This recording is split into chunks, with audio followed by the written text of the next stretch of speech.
إن الحمد لله نحمده ونستعينه ونستهديه ونستغفره ونتوب إليه ونعوذ بالله من شرور أنفسنا وسيئات أعمالنا من يهده الله فهو المهتد ومن يضلل فلن تجد له وليا مرشدا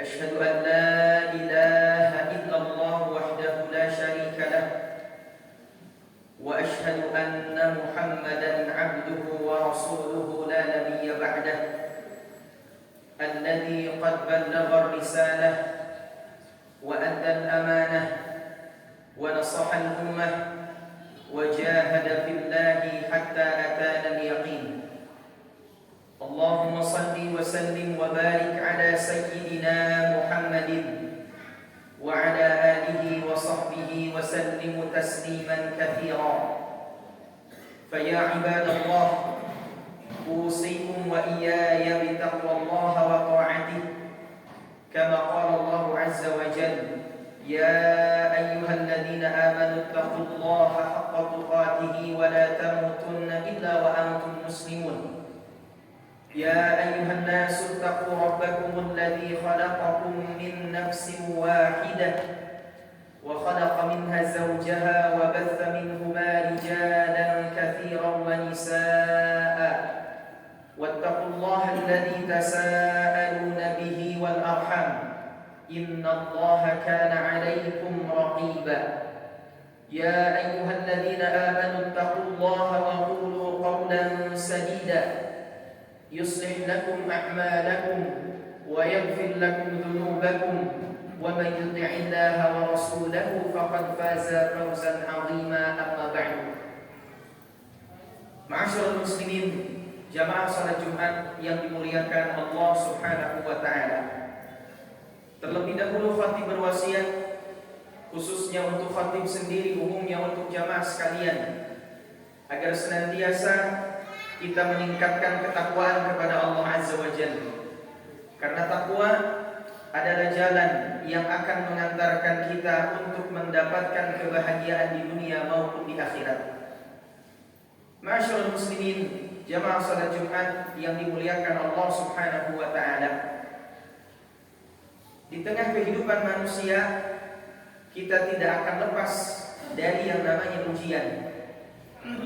Dan Allah Subhanahu wa taala memberikan solusi atas ujian-ujian yang kita hadapi, sebagaimana Allah sampaikan di dalam surah Al-Baqarah ayat 45 sampai 46.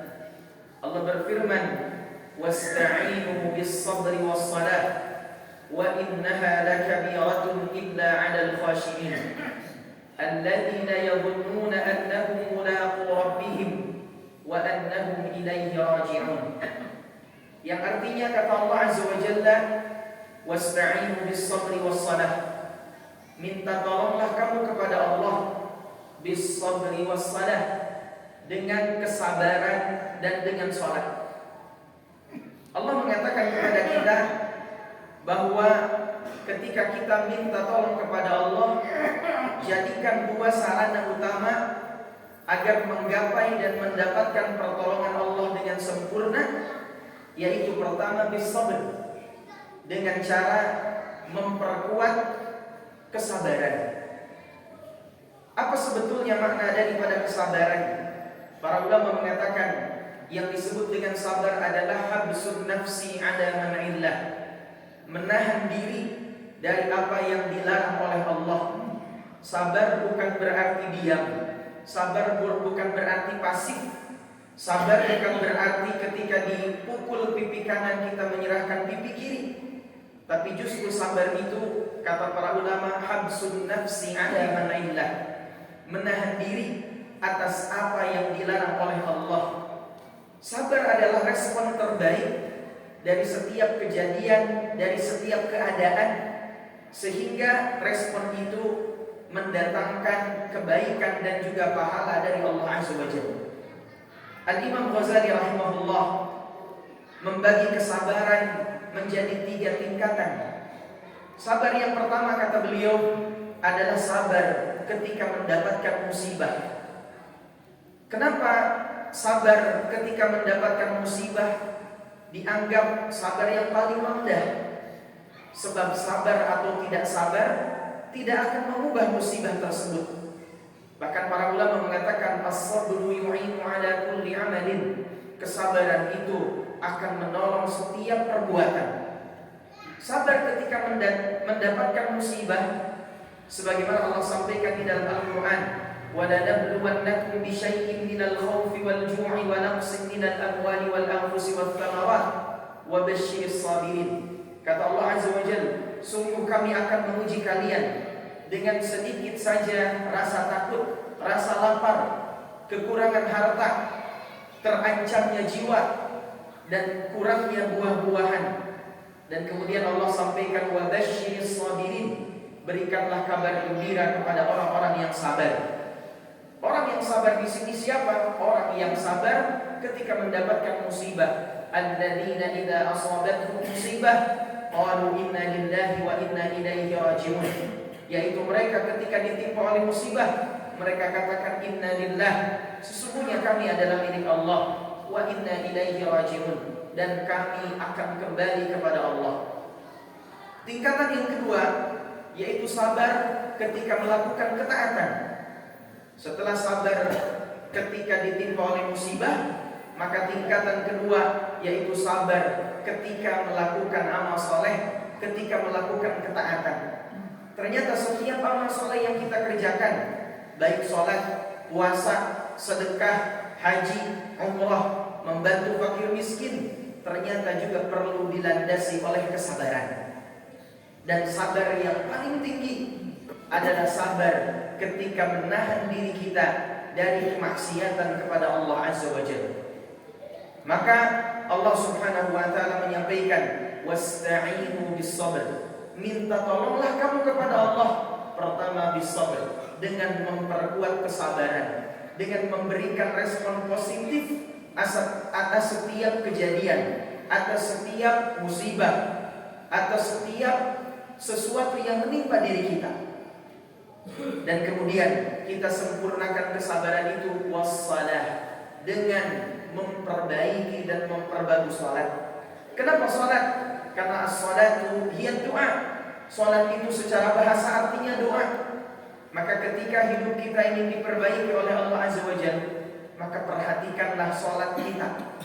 Dan salat adalah amal yang pertama akan dihisab oleh Allah Azza wa Jalla. Awwalu ma yuhasabu alaihi al-'abdu yawmal qiyamati as-salah. Amalan pertama yang akan dihisab oleh Allah Subhanahu wa taala di hari kiamat adalah salat. Fa in saluhat saluha sa'iru amali. Kalau salatnya baik, maka akan baik seluruh amalnya. Wa idza fasadat, sebaliknya kalau salatnya rusak, fasada sa'iru amali, maka akan rusak seluruh amalnya. Maka salat menjadi tolak ukur setiap amalan. Salat menjadi tolak ukur baik atau tidak baiknya kehidupan kita. Bahkan para ulama dalam banyak riwayat menyampaikan beberapa asar. Salah satunya as-salatu mi'rajul mu'min. Salat adalah mi'rajnya orang-orang beriman. Nabi alaihi salatu wassalam menyampaikan dalam satu riwayat yang lain, kata beliau, kata Nabi alaihi salatu wassalam, ra'sul amri al-islam. Induk segala sesuatu adalah keislaman. Wa umuduhu as-salah, dan tiangnya adalah salat. Wa dirwatu salamihi al-jihadu fi sabilillah, dan puncak amalan tertinggi adalah jihad di jalan Allah Subhanahu wa taala. Maka ketika ingin mendapatkan pertolongan dari Allah Subhanahu wa taala atas setiap ujian, atas setiap musibah, atas setiap cobaan yang menimpa diri kita, dua hal yang hendaknya kita jadikan sarana, yaitu memperbaiki dan memperkuat kesabaran, dan yang kedua memperbaiki dan memperbagus salat yang kita kerjakan. Semoga Allah Subhanahu wa taala senantiasa memberikan taufik dan hidayah buat kita semua, dan Allah Azza wa Jalla berikan kepada kita keistiqomahan di atas ketaatan, di atas amal saleh yang kita lakukan untuk Allah Subhanahu wa taala. Hadanallahu wa iyyakum ajmain. Barakallahu li wa lakum fil Qur'anil azim ونفعني وإياكم بما فيه من الآية والذكر الحكيم. أقول قولي هذا فاستغفر الله لي ولكم. اللهم صل على سيدنا محمد وعلى آل سيدنا محمد. الحمد لله حمدا كثيرا طيبا مباركا فيه كما يحب ربنا ويرضاه. أشهد أن لا إله إلا الله وحده لا شريك له، وأشهد أن محمدا عبده ورسوله لا نبي بعده. اللهم صل وسلم وبارك على سيدنا محمد وعلى آله وصحبه أجمعين. فقد قال الله تعالى في كتابه الكريم: يا أيها الذين آمنوا اتقوا الله ولتنظر نفس ما قدمت لغد واتقوا الله إن الله خبير بما تعملون. إن الله وملائكته يصلون على النبي يا أيها الذين آمنوا صلوا عليه وسلموا تسليما. اللهم صل وسلم وبارك وأنعم على سيدنا وحبيبنا وشفيعنا ومولانا محمد. صل وسلم وبارك على رسول الله أجمعين. اللهم اغفر للمؤمنين والمؤمنات والمسلمين والمسلمات الأحياء منهم والأموات إنك سميع قريب مجيب الدعوات. اللهم أعز الإسلام والمسلمين وانصرنا والمسلمين. اللهم ادفع عنا الغلاء والوباء والفحشاء والمنكر والشدائد والسيوف المختلفة والمحن من بلدنا هذا إندونيسيا خاصة ومن كل بلاد المسلمين عامة. اللهم انصر إخواننا المسلمين في فلسطين. اللهم حرر المسجد الأقصى إلى رحاب المسلمين. اللهم دامر الجيوش الكافرين المعتدين الصهيونية في فلسطين. اللهم زلزل حكومتهم وزلزل أقدامهم يا رب العالمين. ربنا هب لنا من أزواجنا وذرياتنا قرة أعين واجعلنا للمتقين إماما. ربنا لا تزغ قلوبنا بعد إذ هديتنا وهب لنا من لدنك رحمة إنك أنت الوهاب. ربنا تقبل منا إنك أنت السميع العليم وتب علينا إنك أنت التواب الرحيم. ربنا آتنا في الدنيا حسنة وفي الآخرة حسنة وقنا عذاب النار. عباد الله إن الله يأمر بالعدل والإحسان وإيتاء ذي القربى وينهى عن الفحشاء والمنكر والبغي يعظكم لعلكم تذكرون. ولذكر الله أكبر والله يعلم ما تصنعون.